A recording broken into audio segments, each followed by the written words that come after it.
إن الحمد لله نستعينه ونستغفره ونعوذ به من شرور أنفسنا ومن سيئات أعمالنا. من يهده الله فلا مضل له ومن يضلل فلا هادي له. أشهد أن لا إله إلا الله وحده لا شريك له وأشهد أن محمدا عبده ورسوله الكريم. اللهم صل وسلم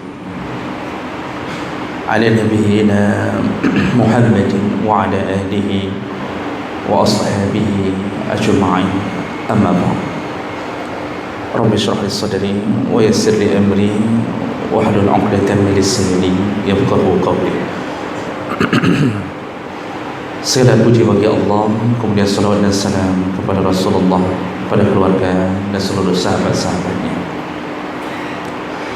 Jemaah yang dimuliakan Allah Subhanahu wa taala, di pertemuan kita sebelumnya kita telah membincangkan salah satu daripada dosa besar, yaitu melakukan al-mudahanah.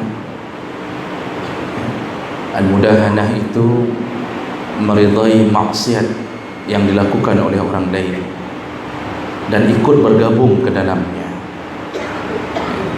Jadi bukan dengan tujuan bergabung itu bukan dengan tujuan berdakwah, tetapi bergabung malah kemudian ikut meridai maksiat tersebut. Dan pada pagi hari ini insya-Allah kita akan sambung dosa berikutnya yang dicantumkan oleh Imam Ibnu Hajar Al-Haythami dalam kitabnya Az-Zawajir, yaitu al-ishtighal bi'uyubil khalqi an uyubin nafs. Termasuklah dosa besar orang-orang yang menyibukkan dirinya mencari-cari aib orang lain dan lupa terhadap aib dirinya sendiri. Jadi sibuk dengan aib atau kekurangan orang lain sehingga lupa terhadap aib diri sendiri. Jemaah melakukan Allah Subhanahu wa taala, kita harus fahami sifat Allah yang suka menutup aib seorang hamba. Allah Subhanahu wa taala tidak akan membuka aib seorang hamba tanpa alasan yang jelas. Allah Subhanahu wa taala senang kalau kita berusaha untuk tidak melakukan dosa. Allah senang. Tapi di saat kita menyadari bahawa diri kita tidak bisa lepas daripada dosa, maka paling kurang menutup dosa tersebut dan tidak memamerkannya dan tidak membangga-banggakannya, itu pun masih di dalam kategori menyenangkan Allah Subhanahu wa taala. Kita tahu bahawa diri kita tidak bisa lepas daripada dosa, maka menjaga diri agar dosa itu tidak diketahui oleh orang lain, itu pun membuat Allah senang. Allah tidak suka kepada orang yang bahkan aib dirinya sendiri pun dia pamerkan kepada orang. Allah tidak suka. Sehingga Allah Subhanahu wa taala menyebutkan melalui lisan nabinya Rasulullah sallallahu alaihi wasallam berkata, kullu ummati mu'afa. Setiap umatku pasti dimaafkan dosanya. Artinya bukan golongan musyrik. Ada dosa-dosa yang dilakukan oleh umat Nabi Muhammad, kalau dia bertaubat pasti dimaafkan dosanya. Illa, kecuali kata Nabi sallallahu alaihi wasallam, al-mujahirin, kecuali orang-orang mujahir. Siapa mujahirin? Orang-orang yang setelah melakukan dosa tidak bertaubat, tetapi malah memamerkan dosanya, membangga-banggakan dosanya. Lalu Nabi mengatakan, Allah Subhanahu wa taala menutup aib seorang hamba di malam harinya, tapi kemudian dia membongkarnya sendiri di pagi harinya. Tadi malam baru saja terjadi perzinaan dari seorang hamba. Lihatlah bagaimana Allah menutup aib hamba tersebut. Allah tidak beritahukan kepada istrinya, bahkan kalau istri yang selingkuh, Allah tidak beritahukan kepada suaminya di mana dia menginap, berapa nomor kamar di hotel itu. Allah tidak beritahu siapa selingkuhannya. Allah simpan aib itu. Allah simpan. Allah tidak bongkar. Tapi kemudian setelah dia melakukan perzinaan berulang-ulang, lalu dia menceritakan keadaan aib tersebut kepada orang lain dengan kebanggaan. Dia ceritakan kepada orang bahawa dia telah menzinai fulana, lalu dia telah menzinai dengan kenikmatan. Dia ceritakan sendiri, lalu dia mulai memamerkan dosa yang dia lakukan. Pada malam hari, seorang pencuri bergerak di tengah kegelapan malam. Bahkan Allah tutup aibnya. Ada orang yang kadang-kadang sedang tidur, Allah tidak bangunkan untuk mengetahui siapa hambanya yang mencuri. Korban sudah banyak, tapi pencuri itu juga tidak ketahuan. Allah tutup aib. Tapi kemudian di saat dia mulai bergabung dengan teman-temannya, dengan bangganya dia mengatakan bahawa aku telah berhasil mencuri rumah, mencuri isi rumah dari fulan.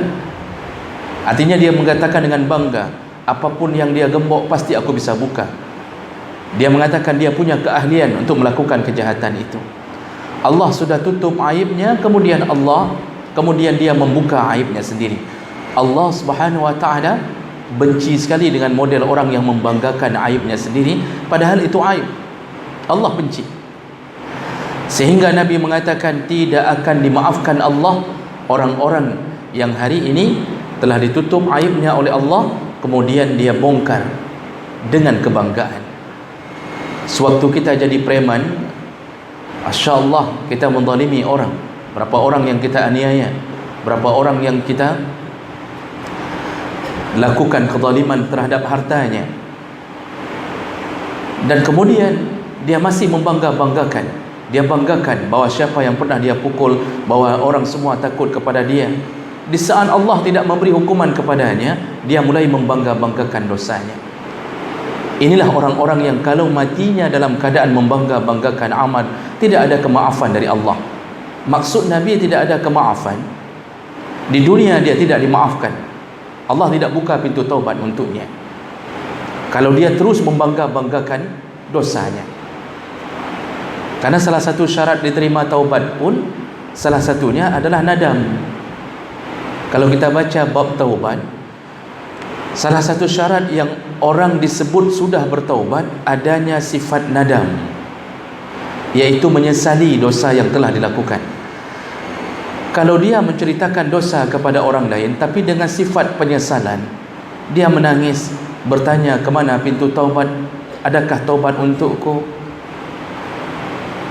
Ingat-ingatlah bagaimana hadis Nabi tentang seseorang yang mengadu kepada salah seorang yang dianggap alim bahawa dia telah membunuh 99 orang, tapi dia bertanya pintu taubat.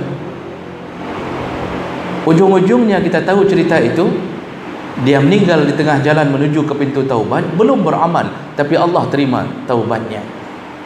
Dia ceritakan aib dirinya sendiri, tapi tujuannya untuk mencari jalan keluar. Di mana pintu taubat? Dia sesali. Maka yang Allah paling tidak suka orang yang tidak pernah menyesalinya. Maka jemaah melakukan Allah Subhanahu wa taala, yang ingin kita fokuskan, kalau membuka aib diri sendiri saja dianggap bahagian yang membuat Allah marah. Membuka aib diri sendiri saja Allah marah. Di zaman Rasul, salah seorang perempuan datang, salah seorang laki-laki datang kepada Nabi sallallahu alaihi wasallam. Lalu dia menceritakan, ya Rasulullah, aku tinggal di ujung Madinah, dan aku pernah di saat mengobati seorang anak gadis, aku bahkan menzinainya. Ya Rasulullah, apa yang harus kulakukan dalam taubatku ini? Aku ingin bertaubat, apa yang harus kulakukan? Apa jawaban Nabi? Nabi bukan memberi jalan taubat, tapi mengatakan, pergilah engkau, tutuplah aibmu, jangan ceritakan kepada orang lain. kemudian bertaubatlah sendiri kepada Allah. Laki-laki ini datang ingin bertanya tentang taubat, dan sekaligus dia bertanya, silahkan hukum aku ya Rasulullah, silahkan hukum aku. Rasulullah menjawab, pergilah, tutuplah aib dirimu, kemudian bertaubatlah sendiri. Jemaah melakukan Allah, kalau membuka aib diri sendiri pun dibenci Allah, bagaimana keadaan kita yang membuka aib orang lain? Ini yang perlu dicamkan, perlu difikirkan. Rata-rata orang hari ini tidak menyadari kadang dalam perkumpulan yang sedang dia lakukan, dalam majlis yang sedang dia lakukan, kadang-kadang dia membuka aib orang dengan sengaja, menyebutkan nama, menyebutkan status. Dia tahu siapa yang dia maksud, dan orang pun tahu siapa yang dia maksud. Maka oleh karena itu, berjaga-jagalah, karena Allah Subhanahu wa taala mengatakan tentang urusan membuka aib itu di dalam surat Al-Hujurat. Itu dimulai dengan kalimah ya ayyuhalladzina amanu ijtanibu katsiran minadh-dhann. Wahai orang-orang yang beriman, jauhkan dirimu daripada melakukan dhann. Jadi sebenarnya proses membuka aib itu Allah menyebutkan dengan poin pertama, munculnya dhann. Apa itu dhann? Prasangka. Dan prasangka itu berada di dalam kondisi menduga-duga 50-50, 50-50 antara benar atau tidak, benar atau tidak. Itu dhann. Lalu Allah Subhanahu wa taala menyebutkan inna ba'dadh-dhanni ismun. Janganlah engkau berprasangka kepada orang lain. Kenapa? Karena sebahagian prasangkamu adalah dosa. Maka oleh karena itu, dhann itu dibagi dua. Ada su'ud dhann, berprasangka buruk kepada orang, ada husnud dhann, berprasangka baik kepada orang. Maka Allah menyebutkan ba'dadh-dhanni, sebahagian prasangka itu dosa. Yang mana yang dosa? Su'ul dhann. Kita lihat orang masbuk. Ketika orang masbuk datang, kalau kita punya iman, tadi Allah manggil ya ayyuhalladzina amanu. Kalau kita punya iman, maka yang kita pilih adalah husnul dhann. Ini tergantung level iman kita. Ketika kita lihat orang masbuk, maka kita akan mengatakan di dalam hati kita, mungkin tadi ke WC, mungkin tadi macet di jalan, mungkin beliau tadi punya masalah, mungkin beliau tadi ada hal yang menahan dirinya di rumah. Macam prasangka yang kita buat, tapi ujung yang kita lakukan adalah husnul dhann. Kita berprasangka baik kepada orang lain. Melihat ada orang lain yang kadang-kadang salatnya tidak benar, maka kalau kita beriman kepada Allah, maka kita akan memilih husnul dhann. Kita mungkin akan mengatakan, mungkin beliau lupa, nanti kita ingatkan, mungkin beliau silap. Itu orang beriman yang berfikir begitu. Kalau orang level imannya rendah, maka selalu melihat orang lain dalam keadaan su'ul dhann. Kalau ada orang masbuk, dia tidak berfikir mungkin beliau terlambat gara-gara mungkin begini, sakit perut. Itu tidak ada dalam pikiran orang yang kurang imannya. Dia akan mengira tabe-tabe masbuk, tabe-tabe masbuk, nyanci menandroi. Memang begitu orangnya. Dari dulu dia begitu memang orangnya. Dia mulai meluaskan, dia berprasangka buruk kepada orang itu. Orang itu memang sukanya masbuk, orang itu memang terlambat bangunnya, dan itu selalu dilakukan. Disitulah iman membedakan orang. Ada orang yang silap salatnya, maka orang yang kurang imannya akan berdhan, akan berprasangka orang ini bodoh, kurang ilmunya, entah belajar sama siapa, gurunya entah di mana. Makanya kadang-kadang sering kita mendengarkan pertanyaan orang yang kurang imannya. Kalau ada jamaahnya yang silap bertanya, atau kemungkinan menampakkan sedikit ada unsur keanehan dalam pertanyaan, artinya dalam tanda kutip mungkin pertanyaannya dianggap kurang berbobot atau berbeda prinsip, maka yang orang kurang imannya akan bersuuzan kepada lawan bicaranya. Dia akan mengatakan apa? Nyan Pak Kamurno ya, Gure, kamu belajar di mana? Gurunya siapa? Sampai ke gurunya dia cari untuk menunjukkan bahawa gurunya tidak benar, untuk menunjukkan bahawa gurunya bodoh. Sama seperti muridnya, gurunya pun bodoh. Pertanyaan Gure kah? Pertanyaannya, siapa gurumu? Itu pertanyaan su'zan. Jemaah maka Allah, dimulai dari poin ini. Di sinilah kita bermula, karena dhan itu adalah bahagian permainan hati. Hembusan syaitan akan melakukan su'zan. Syaitan akan membisik-bisikkan, dia begini, dia begini. Tapi kita masih bermain di dalam hati, belum kita keluarkan. Maka langkah berikutnya, kata Allah, kita mulai menuju untuk membuka aib orang lain. Allah Subhanahu wa taala menyebutkan wala tajassasu. Setelah engkau berdhan, janganlah engkau melakukan dhan atau prasangka. Ini sudah mulai bermain di hati. Lalu apa yang kita lakukan? Kita mulai melakukan tajassus. Allah larang tajassus. Tajassus itu mulai mencari-cari. Tadi prasangka. Nah, kemudian kita katakan kepada orang yang masbuk salatnya, kita katakan bahawa si fulan ini kehidupannya memang begitu. Malam terlambat tidur, pagi terlambat bangun, memang begitu, keturunan mereka sama. Untuk memastikan dhan kita mulai melakukan tajassus. Kita mulai bertanya-tanya. Tajassus itu mencari-cari. Kita mulai bertanya kepada orang yang mengenal si fulan, yang tadi saya katakan itu benar kan?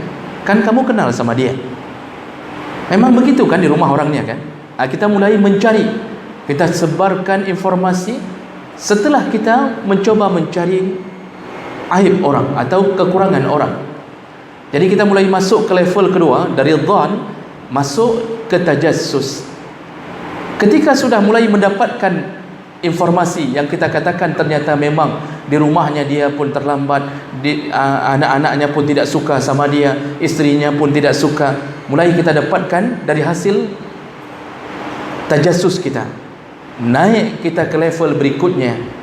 Ini tadi permainan hati. Lalu mulai mencari-cari informasi tentang orang yang kita berburuk sangka kepadanya.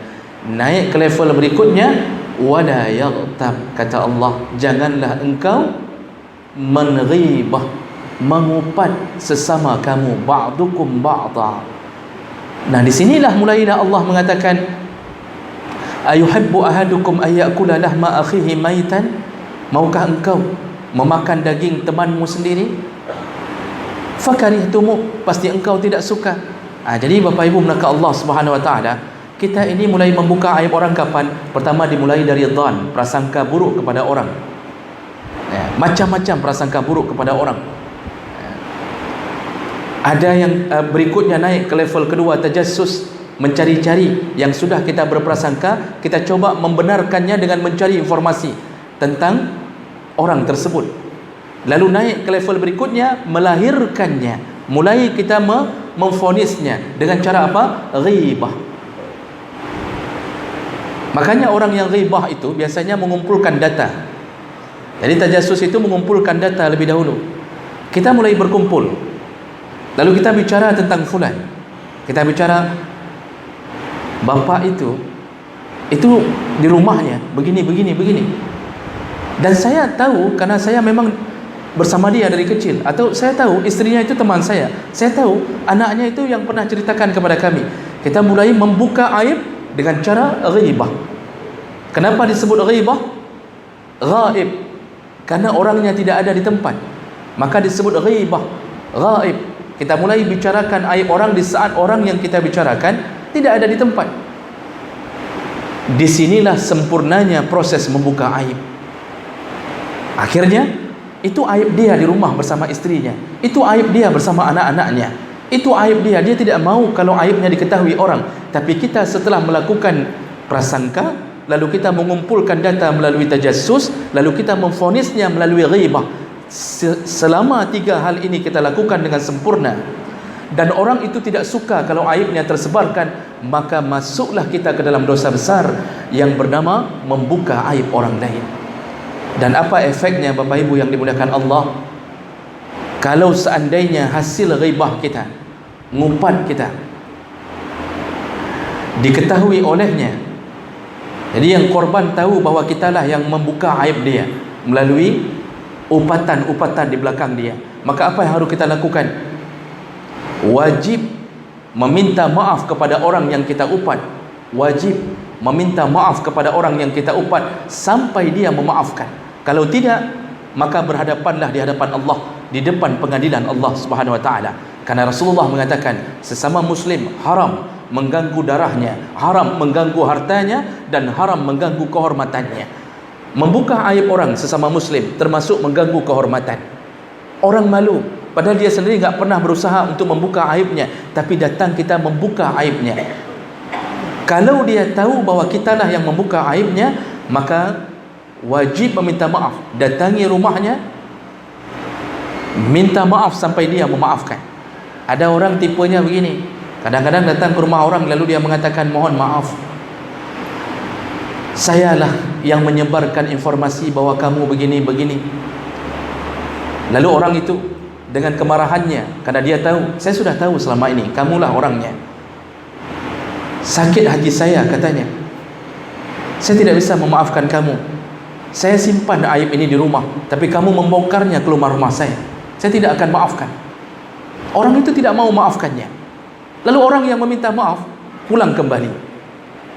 Lalu dia menyebarkan kepada orang lain bahawa saya sudah minta maaf. Kalau lonja, kalau laki maaf, saya sudah, dia enggak mau maafkan, ya urusan dia lah sama Allah. Masya Allah, yang buat perkara siapa? Orang ini. Berhakkah kita tidak memaafkan orang? Berhak.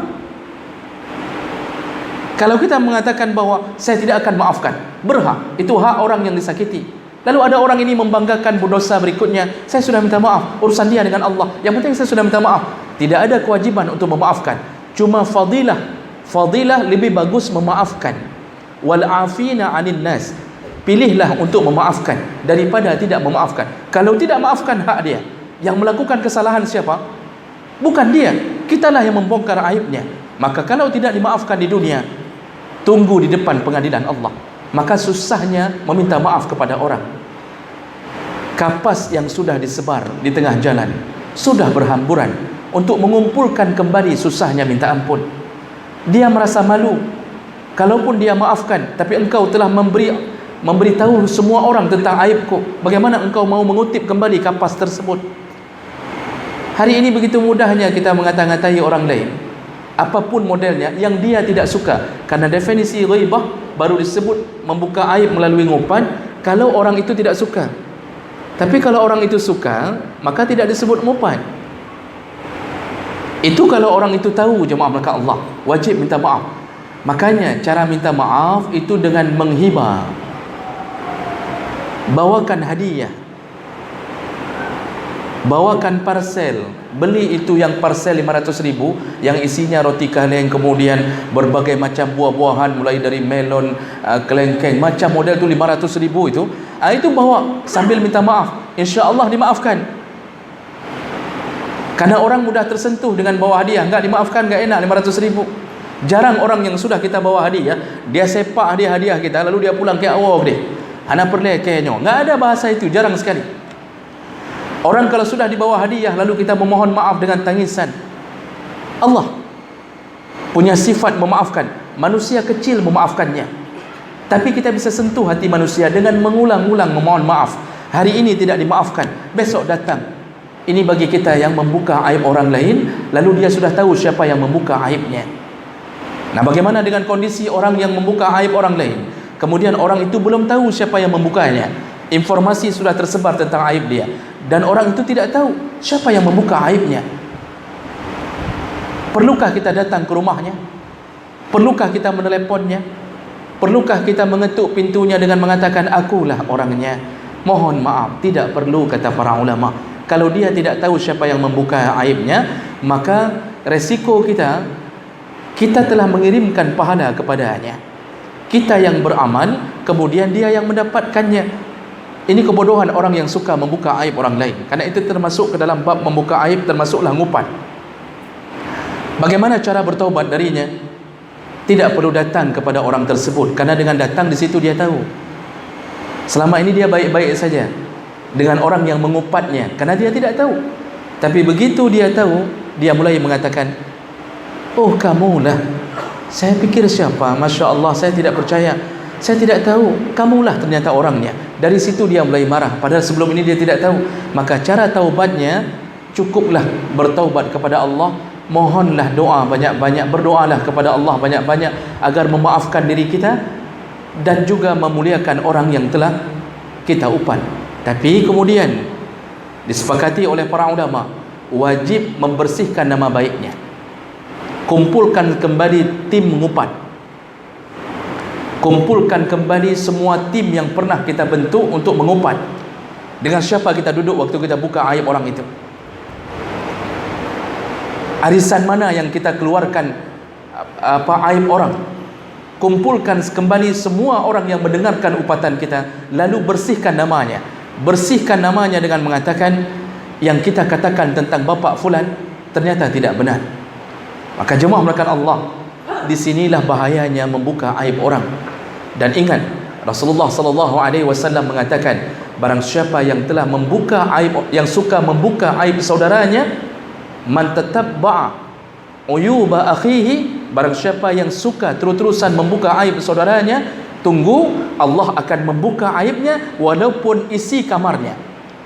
Walaupun dia melakukan aib itu di dalam kamarnya, Allah bongkar. Makanya coba lihatlah hari ini keadaan orang-orang yang suka membuka aib saudaranya.